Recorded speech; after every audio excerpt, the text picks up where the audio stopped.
जिल्हा परिषद आणि पंचायत समितीच्या निवडणुकींच्या पार्श्वभूमीवर लोणी काळभोर कदमाक वस्ती आणि वडकी या जिल्हा परिषद गटात राष्ट्रवादीचे उमेदवारांनी प्रचारात जोरदार आघाडी घेतलेली.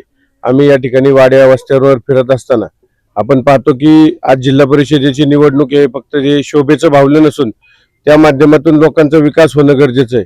मागील 5 वर्षामध्ये ग्रामपंचायतींनी केलेला विकास, मला कुणावर टीका करायची नाहीये, पण ग्रामपंचायतमध्ये आपण पाहतो की गेल्या 5 वर्षामध्ये बाहेरचा निधी किती आणला आणि गावाचा विकास कशा पद्धतीने झाला.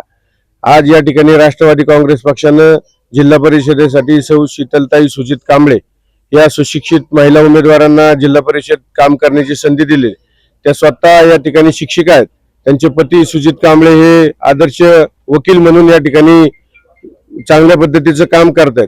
पंचायत समिती लोणी काळभोर वडकी गटातील उमेदवार रेश्माताई युवराज काळभोर या आदर्श गृहिणी आहेत.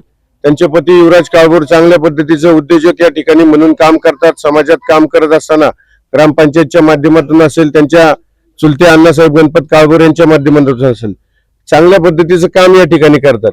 आज हे उमेदवार तरुण, आज कदमाक वस्ती पंचायत समिती गणातील उमेदवार अमोल त्रिंबक टेकाळे हा सुद्धा तरुण चांगल्या पद्धतीचं संविधानाचं काम करत असताना जातीपातीचं राजकारण न करता सर्वांना सोबत घेऊन जाण्याचं काम करत असतात.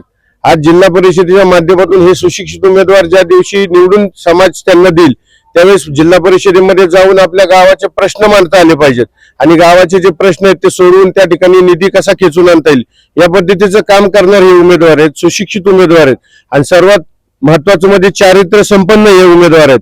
आणि या उमेदवारांना निवडून दिल्यानंतर ही जनता निवडून देणारच आहे.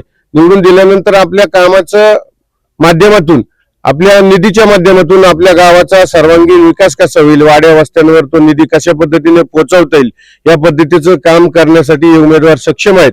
आणि त्यांनाच ही लोणी काळभोर कदमाक वस्ती आणि वडकीची जनता येणाऱ्या 5 तारखेला घड्याळ चिन्हासमोरचं बटन दाबून या तिन्ही उमेदवारांना प्रचंड बहुमताने विजयी करतील याबाबत माझ्या मनात कुठलीही शंका नाही.